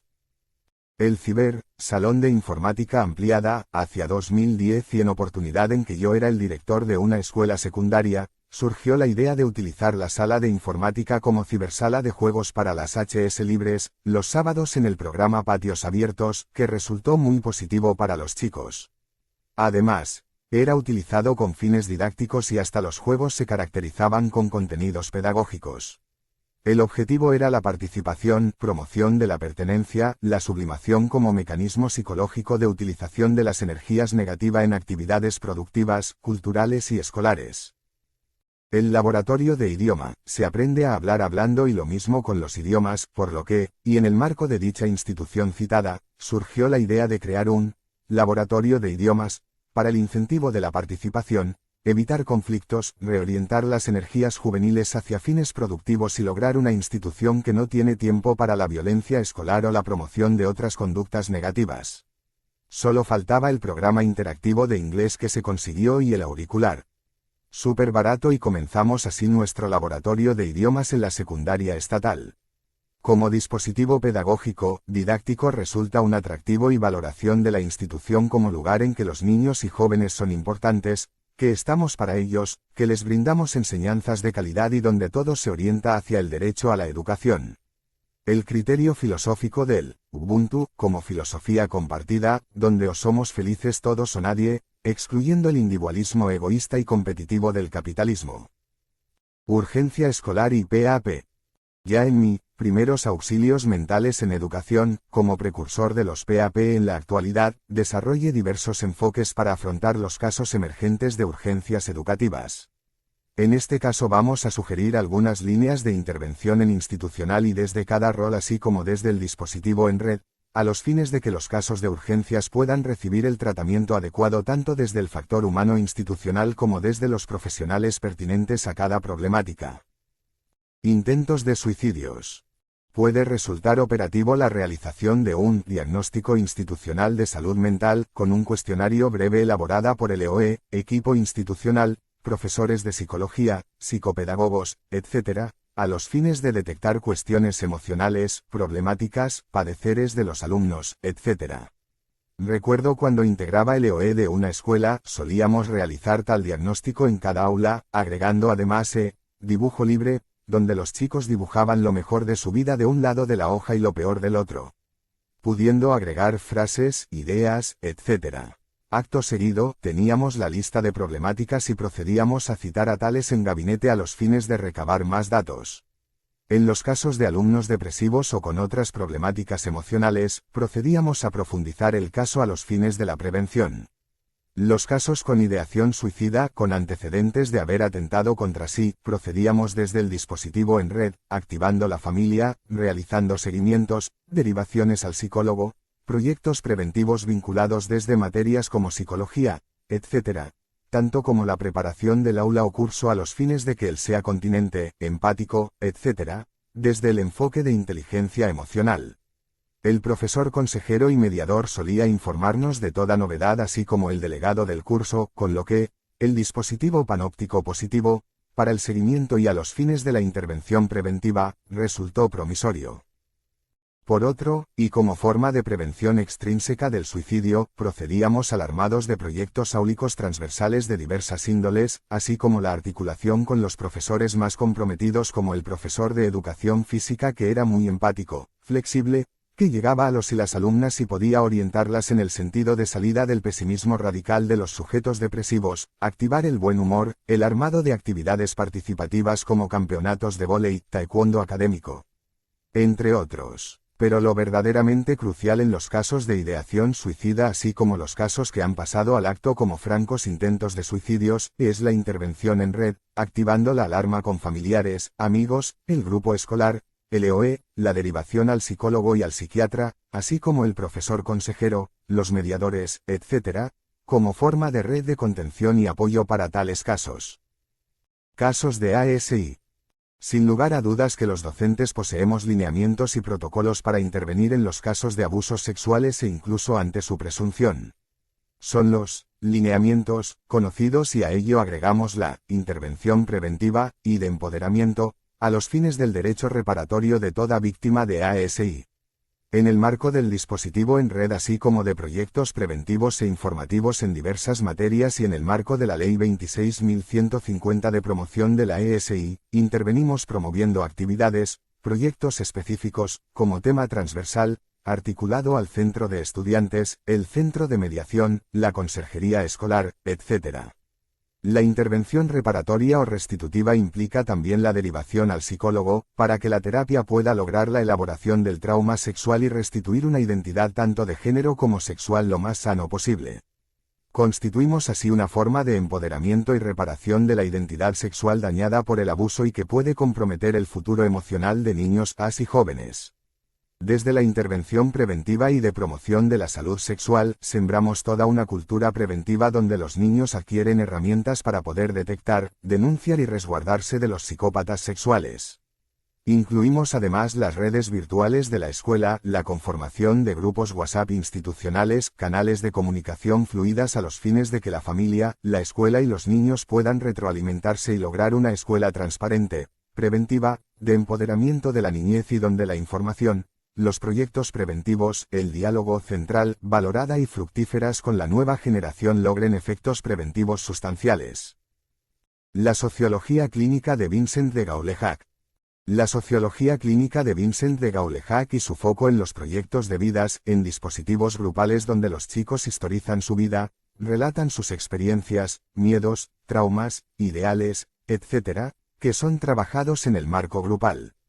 La consigna de la sociología clínica de que somos una historia, y su construcción y reconstrucción grupal e institucional ayudan a la reparación de las secuelas que dejan la lucha de clases, la pobreza, el maltrato familiar, los abandonos emocionales, privaciones, etc. Coordinados por sociólogos, psicólogos, psicopedagogos, etc., significan aportes sustanciales para una formación con derecho en salud mental y de calidad educativa. Casos de maltrato infantil. Implican los conocidos como maltrato físico, emocional, sexual, etc., que deben ser detectados en la escuela a través de diagnósticos participativos y trabajados por el EOE, derivaciones, citaciones a padres, e incluso de denuncias. El maltrato infantil deja secuelas en la subjetividad y pesa en la identidad provocando inhibiciones, timidez, violencia escolar, enfermedad mental, adicciones, entre otros. Su trabajo en el marco de dinámicas grupales participativas, eventos preventivos, proyectos específicos, el seguimiento del EOE, la derivación al psicólogo, etc., posibilitan la resiliencia emocional como forma reparatoria de los traumas debidas al maltrato infantil. Recomiendo en este punto la lectura de mi breve ensayo, Maltrato infantil, donde además trabajo formas sutiles del maltrato infantil así como su vinculación con la dinámica de la pareja de los padres y la familia. Casos de violencia escolar. Un tema candente hoy día en las escuelas. La videocultura violenta así como la familia en desorden derivan en sujetos propensos a la violencia como forma de sobrellevar angustias, la timidez, los conflictos familiares no resueltos, el pasaje difícil por la adolescencia, los maltratos, abandono paterno, la monoparentalidad, la adicción de uno de los padres o ambos, los barrios con cultura marginal, etc., constituyen causales para derivar en la violencia como herramienta que el niño o joven utiliza en su búsqueda del reconocimiento. En definitiva, constituye una demanda y un síntoma de que su vida implica conflictos no resueltos así como los factores citados, con lo que, la cosa también se complica cuando asistimos a sujetos con problemas emocionales, antecedentes familiares de violencias, grupo juvenil con señales de agresividad y violencia, entre otros. En el fondo, todos buscan el reconocimiento, la aceptación, ser querido, ser exitoso, ser valorado, reconocido en su identidad, sus diferencias, su cultura juvenil, etc., que, cuando son descalificados, genera frustración y hostilidad y agresión consecuente. Es decir, una escuela o adultos no continentes que deberían ofrecerse como posibilidad y con escucha receptiva hacia los adolescentes que necesitan el aguante adulto para resolver sus duelos adolescentes. Si justo en ese momento son coercionados, reprimidos, penalizados, etiquetados como enfermos, como psicópatas, marginales, etc., la cosa se tramita en el sentido del boomerang donde los adultos reciben lo que sembraron pero incrementados. Los varones, corporales, con sobrevaloración de la fuerza y el imponerse al otro, como en las películas, realizan sus puestas en escenas en la escuela, sin medir las consecuencias, como forma de tramitar las agresiones familiares previas, las agresiones institucionales previas, los modelos agresivos de las películas, etc., lo que solo agrava el tema. Como paliativo, una escuela participativa, con múltiples proyectos para la derivación de la impulsividad adolescente, como el deporte, para todos los géneros, con proyectos culturales, vídeo, debates, murales preventivos, un observatorio de la violencia escolar, los mediadores, etc., ayudan a que los jóvenes puedan no solo hacer catarsis sino la elaboración de sus problemáticas en el sentido del pasaje a la palabra, sus estados de duelos, maltratos, falta de reconocimientos, privaciones, etc., con adultos que cumplen su rol de sustituto de los padres y donde cada niño y joven necesitan ser tratados como tratamos a nuestros propios hijos. Solo así podemos superar las condenas de clases, los etiquetajes tipo, son pobres y retrasados, son pobres y enfermos mentales, son pobres y delincuentes, por eso fracasan.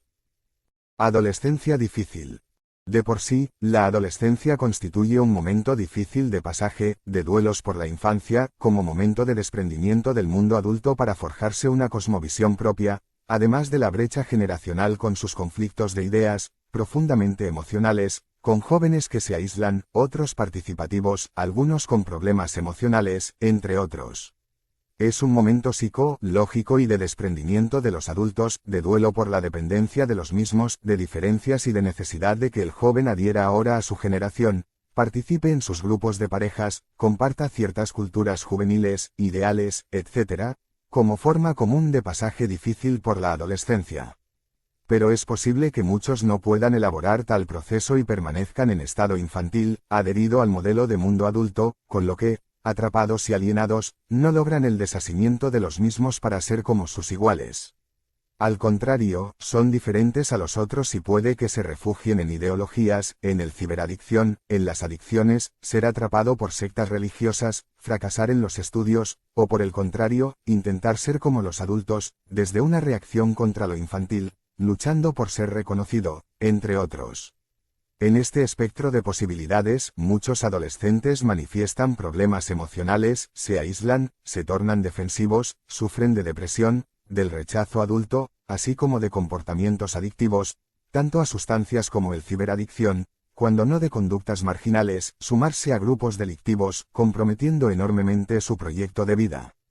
Estamos entonces a una adolescencia problemática o difícil, estando la escuela y todo el mundo adulto en la obligación de detectar tales casos, así como los que sufren de problemas emocionales para la orientación, la elaboración de proyectos de rescates, de tales, implicando además a las familias, profesionales, etc., a los fines de reorientar al joven hacia el modo normal.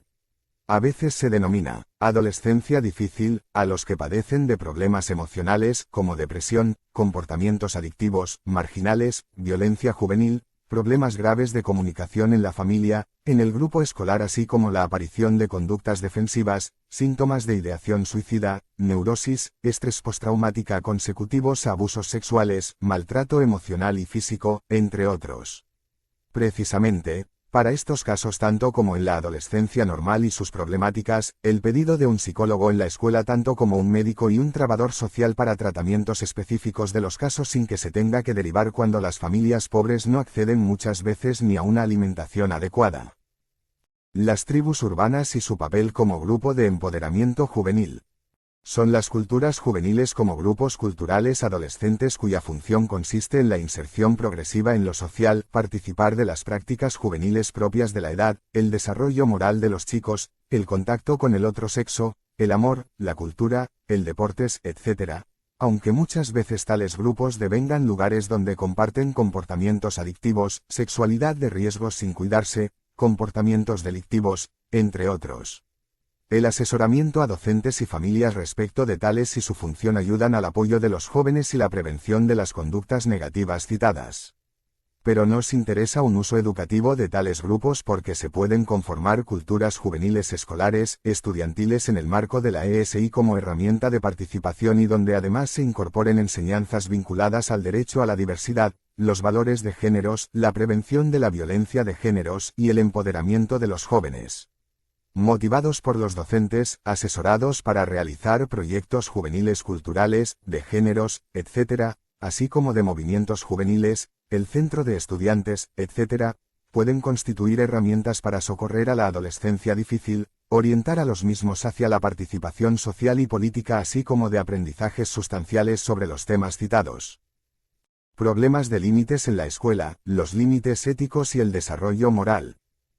La niñez, la adolescencia, de por sí, constituyen momentos en que los mismos no han logrado el autocontrol de sus impulsos y emociones como propios de la edad, con lo que, podemos instrumentar proyectos de reflexión, talleres, vídeo, debates, afiches, murales, etc. Desde la teoría de la inteligencia emocional, la meditación, la sofropedagogía, el mindfulness, etc., a los fines de lograr mayor autocontrol emocional, mayor habilidad interpersonal, motivación de logros para nuevos aprendizajes, el autoconocimiento. Entre otros. Es decir, espacios donde los chicos se apropien de la palabra, puedan expresarse, realizar actividades como el psicodrama pedagógico y roleplaying para actuar y poder así elaborar el esquema corporal, el autocontrol corporal, habilidades, entre otros. Lo que se buscan son límites éticos, como conciencia moral, donde el chico puede por fin diferenciar lo bueno de lo malo, elaborar su código moral, sus ideales de conducta, la sensibilidad hacia los demás, manifestar mayor empatía y avanzar desde el enfoque egocéntrico e individualista hacia la ética compartida, como filosofía del Ubuntu. Esta filosofía es lo opuesto al egoísmo individualista a que nos acostumbra el capitalismo porque se centra en la mentalidad común, las necesidades comunitarias, y de que la felicidad debe ser de todos y no solo del triunfador. Mejor dicho, la sublimación o uso social, solidario, de las tendencias individualistas. Axiología escolar. El olvido de los valores en la actualidad obedece al mecanismo psicológico de represión, que consiste en eso, en olvidar algo que va en contra del narcisismo de valorarse en demasía como sujeto así como contra los medios y el mercado que pregonan tal postura egocéntrica con fines de hacer dineros. Los valores, como aquellas conductas, actitudes, modelos, ideales, etc., valoradas como justas, que hacen honor a la sana convivencia y como ideal de conducta, va en contra del egocentrismo individualista porque se dirige hacia los demás, hacia los consensos, acuerdos, empatías, etc. De modo que, la promoción de los valores como la empatía, la sana convivencia, la comunicación empática, la escucha, la tolerancia hacia las diferencias, la necesidad de cooperar con los demás en la carga de su piedra de Sísifo. Tanto como la solidaridad de géneros, el respeto, etc., ayudan a equilibrar los desequilibrios vinculares provocadas por el individualismo capitalista y sus valores economicistas, egoístas, meramente de lo material en detrimento de los valores humanos. El trabajo sobre escalas de valores, su promoción, su práctica en las reglas de convivencias escolares, etc., posibilitan el rescate de los vínculos centrales y valorados por los demás. Es decir, de la ética individualista hacia una ética compartida y de cuidado de los demás desde la filosofía del Ubuntu. Frankenstein educador. Philippe Meyrieu trabaja la historia de Frankenstein como educador aunque el verdadero educador sea el monstruo creado por el citado doctor. Sabemos que su afán era revivir muertos con complicados aparatos, electricidad, etc., que logró solo para frustración del pobre monstruo que, cuando es rechazado, se vuelve malo, por lo que, la enseñanza es que los docentes no pueden pretender el proceso de adultomorfizar al inculcar sus propios deseos e ideales como forma de construir un sujeto a la medida de sus ideas como adultos. Algo no va a salir bien como pasó con Víctor Frankenstein y el rechazo docente a través de prejuicios infundados como la condena por lo social o pertenencia de clase de los chicos son pobres y no son inteligentes, o por sus actitudes diferenciales son trastornados porque viven en villas, tanto como el retraso mental adjudicado son pobres también de ideas. Por el contrario, es posible que el chico manifieste tales características luego del rechazo, o la falta de un buen anfitrión pedagógico, tal como un padre o una madre docente tratarían a sus propios hijos en la escuela. Pero como son hijos de otros, la humanidad ha enseñado que se los manda a las guerras fratricidas a morir desangrados, filicidio, Raskowski, se los discrimina, rechaza, castiga, condena, etc. Lo mismo pasa en otras instituciones como en las fuerzas, donde el uniformado fusila de buena manera a su prójimo en nombre de ideales fascistas que condenan a los pobres a sufrir mientras los ricos se dan la gran vidita. Pero si en un segundo colocamos en el lugar de tal sujeto a fusilar a un hermano, primo, etc., el citado se controlará, recurrirá a la mediación, la gestión de la palabra, etc. La ética de la pena de muerte cambia a la ética familiar propio de sujetos enajenados en el enjambre social. Casos de grooming. Contar con dispositivos institucionales para prevenir el grooming como el acoso mediático de los chicos por depravados sexuales consiste en otra ayuda y prevención de los males que atentan contra los derechos de los mismos.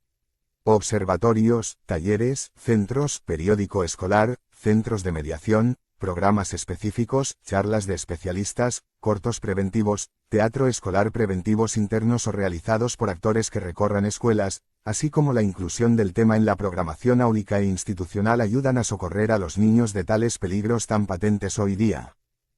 Alumnos con delirios manifiestos. Son los alumnos psicotizados, con brotes manifiestos, o en peligro de estarlos, por lo que, la escuela debe realizar un fino diagnóstico institucional sobre diversos temas, para poder programar proyectos áulicos e institucionales donde todos puedan comprender que tales alumnos necesitan grupos inclusivos, cooperativos, con valores solidarios, etc., además promocionados por cada docente. LOE tanto como la familia y los docentes deben estar al tanto del proyecto especial para tales chicos donde la adecuación didáctica ayude al chico con síntomas psicóticos o psicopático, etc., a transitar la escuela desde sus propias posibilidades. Recuerdo el caso X en educación secundaria, y que se paraba en medio de las clases, se reía solo, hablaba solo, etc., y la clase se rebeló pidiendo que lo saquen. Es así que, y sin contar todavía con el modelo inclusivo de escuela, empezamos a hablar del tema, a tomar conciencia de que el psiquiatra lo había enviado junto a la familia con fines de curación, la necesidad de ser solidario, el cómo tratarlo, etc., tanto como para docentes como alumnos, con lo que, en poco tiempo, el citado alumno encontró su lugar, comenzó a realizar mínimas tareas a más, con orientaciones personalizadas, monitoreo de gabinete, apoyado por el profesor de psicología, el profesor consejero, el delegado del curso, el centro de mediación, etc., con lo que, cuando X se recibió con un año de destiempo por su menor velocidad para los aprendizajes, lloramos en silencios, con lágrimas que se colaban para tomar protagonismo en el acto de colación escolar. Hoy día, es padre, trabaja, según sus propias capacidades y podemos decir que la escuela realizó su función humana de preparar y ayudar a resolver los problemas existenciales a cada alumno. Consumos problemáticos. Un peligro patente y que se generaliza hoy día es la adicción que amerita no solo proyectos preventivos, sino además su inclusión como tema transversal en los proyectos áulicos y el proyecto institucional.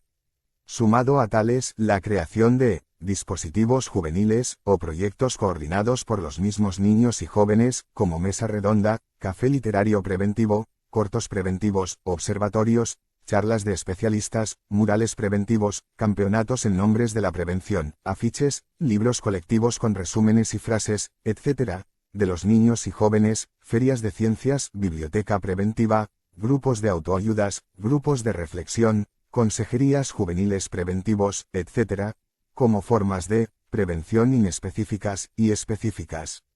Cuando el evento o dispositivo se realiza en forma explícita para prevenir las diversas formas de adicciones.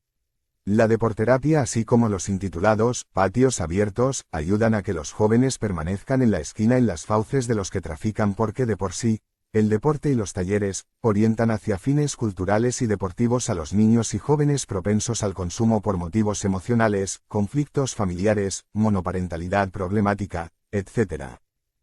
Alumnos desertores. El famoso desgranamiento, deserción, abandono, etc., propio del ámbito escolar, y típico en ciertos alumnos con baja motivación de logros, como el afán de logros escolares, de lograr un título, conocimientos, etc. Sabemos que constituye un tema policausal y que la cuestión abarca el papel de la familia en sus relaciones con la escuela, las condiciones familiares de vida y su ubicación en términos de clases sociales, muchas veces, familias pobres, con dificultades económicas que absorbe toda la atención familiar para la supervivencia. Quedando el tema escuela en segundo plano, y donde además, muchos chicos deben salir a trabajar para apoyar a la familia, etc., conforman el caldo de cultivo de la deserción. En términos de PAP podemos intervenir en el formato de red, conformando una escuela receptiva, donde cada alumno es importante, los profesores valoran el sacrificio de los chicos, sus posibilidades, ideales sociales según condición sociocultural, y donde la empatía implica espacios para conocer la historia escolar de cada chico, sus apreciaciones sobre la escuela, los estudios, etc., que ayudan a matizar la oferta pedagógica en el sentido de trabajar con sujetos de derechos que portan una historia de vida con sus dificultades. Acudir en ayuda de tales niños y jóvenes implica conocer los casos, delinear una estrategia institucional que conste en los proyectos escolares, implicando a los EOE con proyectos preventivos, de empoderamientos de los chicos, además de trabajar la cuestión en las aulas, desde cada profesor, con una escuela superparticipativa, con actividades que impliquen meter cuerpo, teatros, expos, campeonatos, talleres múltiples, cortos, etc., donde el protagonismo de los chicos ayuda al apego institucional o pertenencia que garantiza que continúen con los estudios.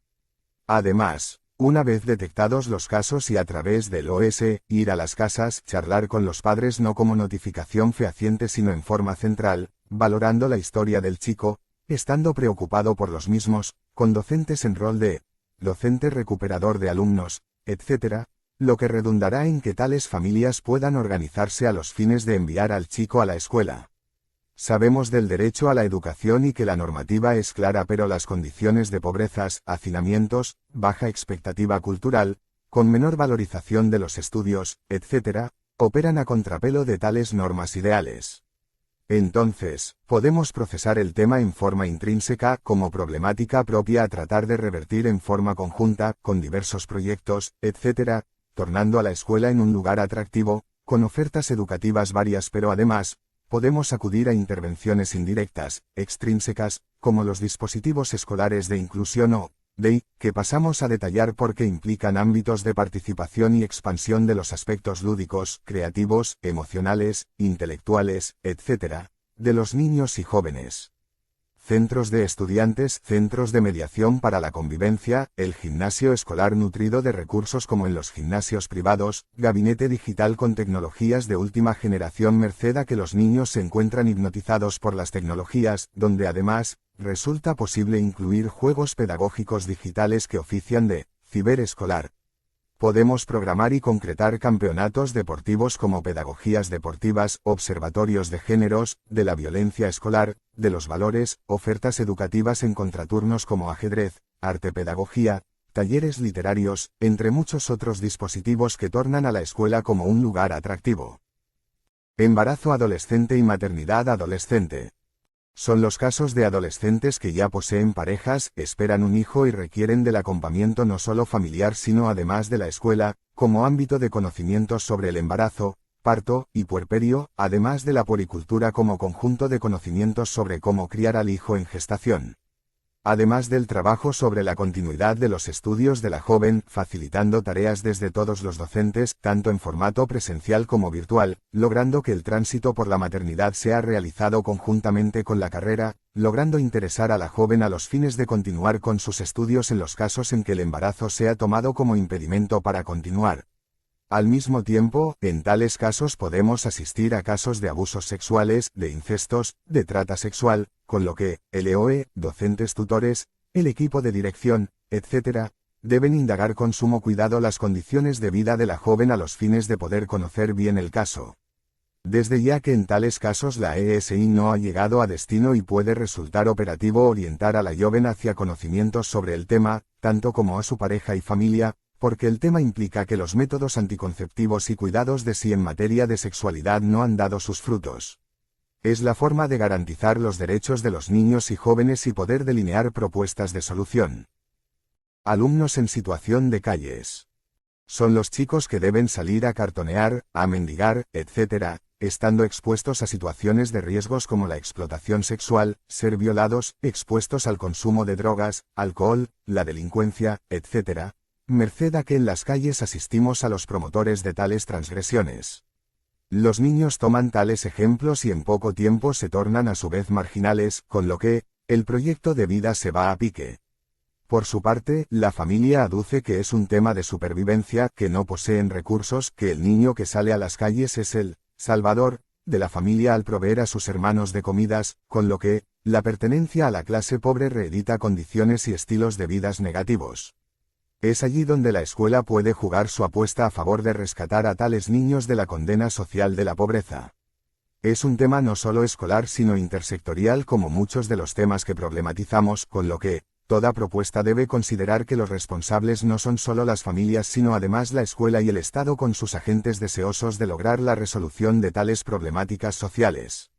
El único inconveniente es el cómo, con lo que, los proyectos escolares deben considerar que tales niños requieren de una atención diferente, de una forma de comunicación cercana con las familias, el propio niño, invitándolo a asistir a las clases, a dialogar con él mismo ofreciéndole oportunidades para seguir, pudiendo estudiar como desee y acudiendo a la escuela a sus lugares de trabajo, porque lo que tales niños realizan es trabajo infantil en su formato precario y marginal, enviando los trabajos vía celular,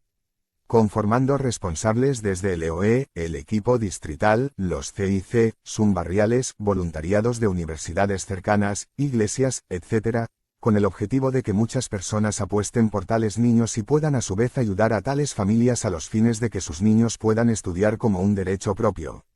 Está de más recalcar que el Estado está obligado a través de sus agentes a rescatar y garantizar que tales niños sean escolarizados y puedan tener un proyecto de vida vivible. Una escuela que sublima. Auxiliar a los niños y jóvenes para que estudien motivados, con objetivos o proyectos estudiantiles claros, según su vocación, implica no solo el foco de las problemáticas que venimos considerando sino además la creación de condiciones institucionales de educabilidad según nos indica Vaquero.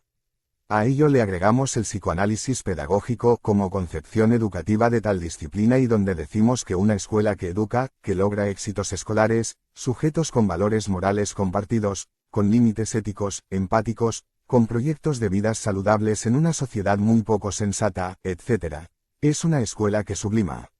La sublimación fue estudiada por Freud y su hija Anna Freud tanto como muchos psicólogos como el proceso psicológico por el cual transformamos energías negativas en algo productivo y social, donde el sujeto se siente realizado, valorado, logrando trascendencia social que nutre su amor propio o narcisismo. Es decir, una escuela que incentiva la inteligencia y creatividad de los niños y jóvenes, logrando que sublimen los impulsos y la vida emocional que recrudecen en la adolescencia por ejemplo y que sean transformadas en logros estudiantiles, productos culturales, etc. En este sentido, la misma escuela posee tal función de humanizar los impulsos emocionales, logrando la construcción de la cultura, el arte, las ciencias. El incentivo de la sublimación implica así que la escuela facilite tales procesos, brindando espacios, proyectos, participación y protagonismo de los niños y jóvenes porque la escuela, si bien está gestionada por adultos responsables, es un espacio de los niños y jóvenes para su inserción social y cultural.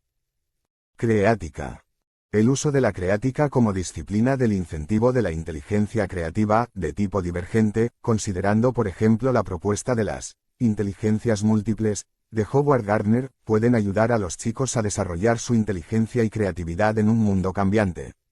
El mismo se puede lograr incentivando el uso de la inteligencia en la resolución creativa de problemáticas, estudio de casos, investigaciones guiadas en Internet o webcast, investigaciones de casos, experimentos varios, las controversias conceptuales que posibilitan la ruptura de los pensamientos únicos o aislados, la asunción de la palabra por los chicos, el cederles espacios para encuentros, mesa redonda, fórum, expos, enseñando el pensamiento lateral, la teoría del pensamiento múltiple, entre muchos otros. Si el docente posee altas expectativas de logros, incentiva la motivación de logros y el valor por los conocimientos y las ciencias. También la utilización del arte-aprendizaje, los recursos digitales o tecnológicos, los desafíos, dilemas morales y sociales donde puedan aplicar conceptos en forma creativa y abierta, entre otros.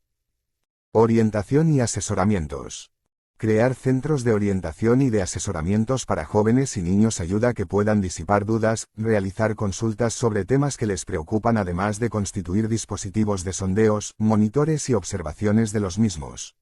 Un asesor pedagógico o psicológico puede ayudar en los conflictos infantiles, orientar respecto de cuestiones como el acoso escolar o bullying, casos de ASI, maltrato infantil, problemas emocionales, conflictos, violencia escolar, problemas de adicción, entre otros temas candentes. Un consejero psicológico tanto como un psicólogo puede ayudar al derecho a la salud mental de los niños como forma de educación integral y con perspectiva en salud mental. Plenaria institucional de alumnos. Una forma novedosa de recabar datos sobre los chicos y jóvenes es la realización de plenarias en forma conjunta con profesores para poder conocer el punto de vista de los niños respecto de la escuela, las materias, las problemáticas y sus expectativas. En tales situaciones también diagnósticas, podemos empatizar con los chicos al conocer sus inquietudes y problemas y poder así planificar en forma más realista y fundada.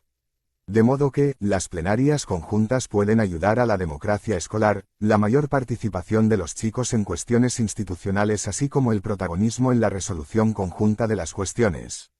No está de más el citar a los padres en tales plenarias para poder implicar a las familias en materia de educabilidad de los niños. Acuerdos de convivencias permisivo vs aristotélico. La escuela labora no solo con conocimientos o aprendizajes intelectuales porque además posibilita la construcción de valores, criterios morales, toda una ética en forma más o menos sistemática. En este sentido, la convivencia resulta algo crucial y requiere de límites éticos o criterios morales para poder llegar a empatizar, a dialogar en forma democrática y considerar una ética compartida. De modo que, la escuela debe brindar tales límites éticos que son la posibilidad para el autocontrol de los impulsos y la conciencia moral como el conocimiento respecto de lo que está bien y lo que está mal. Sin los cuales, toda convivencia se vuelve problemática y conflictiva. Mejor dicho, la posibilidad de lograr una convivencia democrática, sin bullying, maltratos infantiles, violencia escolar, entre otros. En este sentido, el enfoque minimalista o permisivo lo que hace es entregar la construcción de la realidad compartida a criterios de los niños que deben participar pero no dominar la escena escolar con conductas inmaduras, impulsivas y sin límites que solo llevan al fracaso de la escuela en cumplir su misión. Es decir, toda escuela implica la propuesta de una moral, una definición oficial de la realidad, como campo de posibilidades, y como modelo de mundo, que no puede ser adaptativo sino con criterios de adaptación activa y creativa a la realidad entendida como construcción social. Tampoco resulta operativo el criterio punitivo o impositivo de la realidad, que lleva a castigos, a criterios represivos en la enseñanza, las evaluaciones, la convivencia. De modo que, ni el modelo permisivo sin límites compartidos claros ni el modelo impositivo o punitivo como derecho represivo serviría para hacer honor a una educación con criterios de salud mental. Mejor, el criterio aristotélico, donde consideramos que lo virtuoso resulta operativo porque considera no el extremo de una escuela permisiva ni el otro extremo de una escuela punitiva sino el justo medio, entre ambos extremos. Es decir, la realidad compartida, donde resultan necesarios transformar en cuestiones pedagógicas tanto la convivencia como los ideales, valores, prácticas, etc. Solo así podemos lograr una convivencia que logre los límites éticos o criterios de conciencia moral como la percepción y actuación en función de lo que está bien y lo que está mal para todo ser humano en forma independiente de morales enismos o intereses de clases, culturales o de visiones autoritarias e impositivas sobre la realidad humana de todos. Autor licenciado, Profesor Vasconcelo Juan Carlos. Se permite para usos pedagógicos.